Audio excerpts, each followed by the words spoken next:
ದಾವಣಗೆರೆ ಕಾಂಗ್ರೆಸ್ನಲ್ಲಿ ಸಚಿವ ವರ್ಸಸ್ ಸಚಿವ ಈ ರೀತಿಯಾದಂತಹ ವಾರ್ ನೋಡೋಕೆ ಸಿಗ್ತಾ ಇದೆ.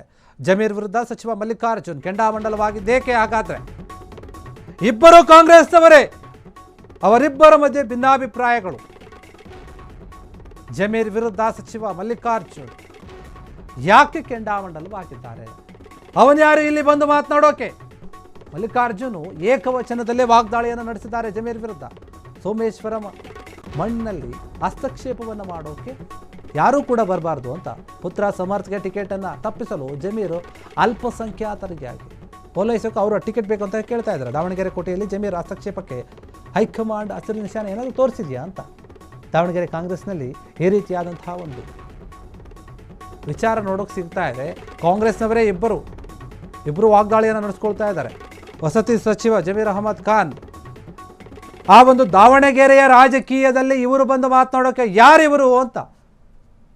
ಇನ್ನು ಮಲ್ಲಿಕಾರ್ಜುನ್ ಏನಿದ್ದಾರೆ, ಶಾಮನೂರು ಶಿವಶಂಕರಪ್ಪ ಅವರು ನಿಧನದ ನಂತರ ಅಲ್ಲಿ ಎಲೆಕ್ಷನ್ ನಡಿಬೇಕು, ಅದಕ್ಕೋಸ್ಕರ ತಯಾರಿ ನಡೀತಾ ಇದೆ. ಅಲ್ಲಿ ಅಲ್ಪಸಂಖ್ಯಾತರಿಗೆ ಟಿಕೆಟನ್ನು ಕೊಡಿಸ್ಬೇಕು ಅಂತ ಹೇಳಿ ಜಮೀರ್ ಲಾಬಿಯನ್ನು ನಡೆಸ್ತಾ ಇದ್ದಾರೆ.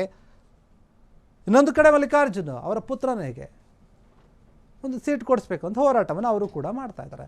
ಜಮೀರ್ ಅಹಮದ್ ಅವರು ಇಲ್ಲಿ ಬಂದು ಮಾತನಾಡೋಕೆ, ನಮ್ಮ ರಾಜಕೀಯದಲ್ಲಿ ತಲೆ ಹಾಕೋಕೆ ಅವರು ಯಾರು ಅಂದರೆ ಅವರು ಅನ್ನೋದಕ್ಕಿಂತ ಅವನ್ಯಾರು ಅಂತ ಹೇಳಿ ಏಕವಚನದಲ್ಲಿ ಬಹಿರಂಗ ಸಭೆಯಲ್ಲಿನೇ ಮಾತನಾಡಿದ್ದಾರೆ, ಹೇಳಿಕೆಯನ್ನು ಕೊಡ್ತಾ ಇದ್ದಾರೆ. ನಿಜಕ್ಕೂ ಕೂಡ ಕಾಂಗ್ರೆಸ್ನಲ್ಲಿ ಇದ್ರ ಬಗ್ಗೆ ಚರ್ಚೆ ಆಗ್ತಾ ಇದೆ. ಈ ಎಲೆಕ್ಷನ್ ಏನಿದೆ, 2 ಬೈ ಎಲೆಕ್ಷನ್ ಇದೆ, ಇದು ತುಂಬ ಪ್ರತಿಷ್ಠೆಯ ಕಣಗಳಲ್ಲಿ ಯಾರು ಪಾಲಾಗುತ್ತೆ ಅಂತ ಕಾಂಗ್ರೆಸ್ಸು ಸ್ವಲ್ಪ ಇರುತ್ತೆ ಯೋಚನೆ. ಅಂದರೆ ಯಾಕಂದರೆ ನಾವೇ ಅಧಿಕಾರದಲ್ಲಿದ್ದೀವಿ, ನಮ್ಮದೇ ಗೆಲ್ಲುತ್ತೆ, ಜನರು ನಮಗೆ ಓಟ್ ಹಾಕ್ತಾರೆ ಅಂತ ಅದೊಂದು ನಂಬಿಕೆ ವಿಶ್ವಾಸ ಜಾಸ್ತಿ ಇರುತ್ತೆ. ಯಾವಾಗಲೂ ಕೂಡ ನೋಡಿ, ಬೈ ಎಲೆಕ್ಷನ್ ನಡೆದಾಗ ಸ್ವಲ್ಪ ಪ್ಲಸ್ ಪಾಯಿಂಟು ಅಧಿಕಾರದಲ್ಲಿ ಯಾವ ಪಕ್ಷ ಇರುತ್ತಲ್ಲ ಆ ಪಕ್ಷಕ್ಕೇನೆ ಜಾಸ್ತಿ ಇರುತ್ತೆ ವಿರೋಧ ಪಕ್ಷಕ್ಕಿಂತ. ಹೀಗಾಗಿ ಈ ಬಾರಿ ಕೂಡ ಅದೇ ನಿರೀಕ್ಷೆ ಇದೆ. BJP ಅವರು JDS ಅವರು ಜಂಟಿಯಾಗಿ ಬಂದರೂ ಕೂಡ ಅವರ ಒಂದು ತಂತ್ರಗಳು ಏನಿದ್ರು ಕೂಡ ಅದು ಆಗುತ್ತೋ ಇಲ್ಲೋ ಅಂತ ಗೊತ್ತಿಲ್ಲ. ಆದರೆ ಇಲ್ಲಿ ಏನಾಗ್ತಾ ಇದೆ ಅಂತಂದರೆ, ಬೈ ಎಲೆಕ್ಷನ್ಗೆ ಕಾಂಗ್ರೆಸ್ ಅಭ್ಯರ್ಥಿಯನ್ನು ಯಾರನ್ನ ನಿಲ್ಲಿಸಬೇಕು ಅನ್ನೋದೇ ಇಲ್ಲಿ ದೊಡ್ಡ ಪ್ರಶ್ನೆಯಾಗಿ ಕೂತಿದೆ. ಅದಕ್ಕೆ ಜಮೀರ್ ಅವರು ಹೋಗಿ ಅಲ್ಲಿ ಕೂತಿದ್ದಾರೆ.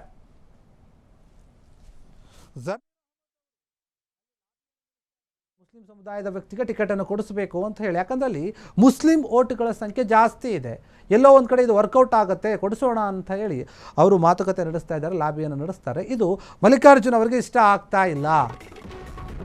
ಜಮೀರ್ ವರ್ಸಸ್ ಮಲ್ಲಿಕಾರ್ಜುನ್ ಏನಿದ್ದಾರೆ, ಅದು ದಾವಣಗೆರೆಯಲ್ಲಿ ದಂಗಲ್ ನಡೀತಾ ಇದೆ.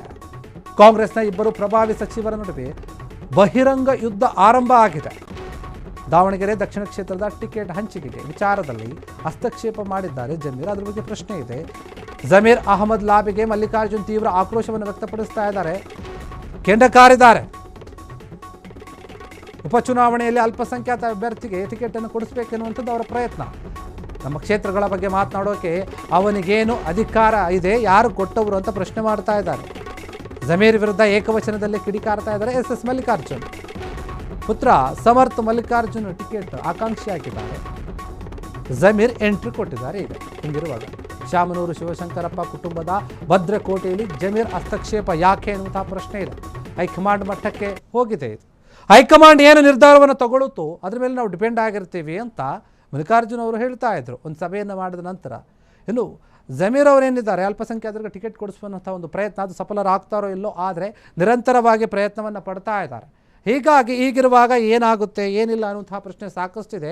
SS ಮಲ್ಲಿಕಾರ್ಜುನ್ ಅವರ ಮಾತು ಒಂದು ಕಡೆಯಾದರೆ ಜಮೀರ್ ಅವರ ಮಾತು ಆಲೋಚನೆ ಇನ್ನೊಂದು ರೀತಿಯಾಗಿದೆ. ಇದು ಕಾಂಗ್ರೆಸ್ನಲ್ಲಿನೇ ಬೇರೆ ಬೇರೆ ಚರ್ಚೆಗಳಿಗೆ ಕಾರಣವಾಗ್ತಾ ಇದೆ. ಹೀಗಿರುವಾಗ ದಾವಣಗೆರೆಯ ರಾಜಕೀಯದಲ್ಲಿ ಏನಾಗಬಹುದು?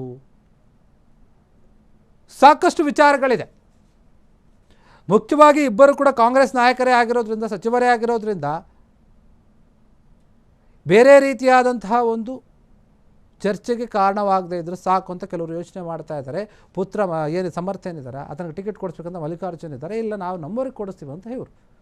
ನಮ್ಮ ರಾಜಕೀಯದಲ್ಲಿ, ನಮ್ಮ ಕ್ಷೇತ್ರದ ಒಂದು ರಾಜಕೀಯ ವಿಚಾರದಲ್ಲಿ ಹಸ್ತಕ್ಷೇಪ ಮಾಡೋಕ್ಕೆ ನೀವ್ಯಾರು ಅವನ್ಯಾರು ಅಂತ ಹೇಳಿ ಏಕವಚನದಲ್ಲೇ ಮಾತನಾಡ್ತಾ ಇದ್ದಾರೆ. ಜಮೀರ್ಗೆ ಇದೊಂದು ರೀತಿಯಲ್ಲಿ ಮುಜುಗರ ತರಿಸ್ತಾ ಇದೆ. ಹಾಗಾದರೆ ನಿಜಕ್ಕೂ ಕೂಡ ಅಲ್ಲಿ ಟಿಕೆಟ್ ಯಾರಿಗೆ ಸಿಗುತ್ತೆ ಅನ್ನೋದು ಇದುವರೆಗೂ ಕೂಡ ಅಲ್ಲಿ ಫೈನಲ್ ಹಾಕಿಲ್ಲ. ಇನ್ನು ಜಮೀನ್ ಅವರು ಬಂದು ಮಾತನಾಡ್ತಾ ಇದ್ದಾರೆ ಅಂತಂದರೆ ಇದು ಹೈಕಮಾಂಡ್ಗೆ ಗೊತ್ತಿಲ್ಲದೆ ಏನೂ ಇರೋದಿಲ್ಲ. ಯಾಕಂದರೆ ರಾಜಕೀಯ ವಿಚಾರಗಳು ಏನೇ ಆದರೂ ಕೂಡ ಹೈಕಮಾಂಡ್ಗೆ ತಲುಪಿರುತ್ತೆ. ತಲುಪಿದ್ರೂ ಕೂಡ ಅವರು ಸುಮ್ಮನೆ ಇದ್ದಾರೆ, ಏನೂ ಮಾತನಾಡ್ತಾ ಇಲ್ಲ ಅನ್ನೋದಾದರೆ ಹೈಕಮಾಂಡು ಒಪ್ಕೊಂಡಿದೆಯಾ, ಗ್ರೀನ್ ಸಿಗ್ನಲ್ ಕೊಟ್ಟಿದೆಯಾ ಇವ್ರಿಗೆ, ಆ ಒಂದು ಚರ್ಚೆ ಕೂಡ ಆಗ್ತಾ ಇದೆ. ದಾವಣಗೆರೆ ದಕ್ಷಿಣ ಕ್ಷೇತ್ರ ಏನಿದೆ, ಆ ಕ್ಷೇತ್ರಕ್ಕಾಗಿ ಟಿಕೆಟ್ ಬೇಕಾಗಿದೆ. ಕಾಂಗ್ರೆಸ್ ಟಿಕೆಟ್ಗಾಗಿ ತುಂಬ ದೊಡ್ಡ ಮಟ್ಟದ ಪೈಪೋಟಿ ನಡೀತಾ ಇದೆ ಇಲ್ಲಿ.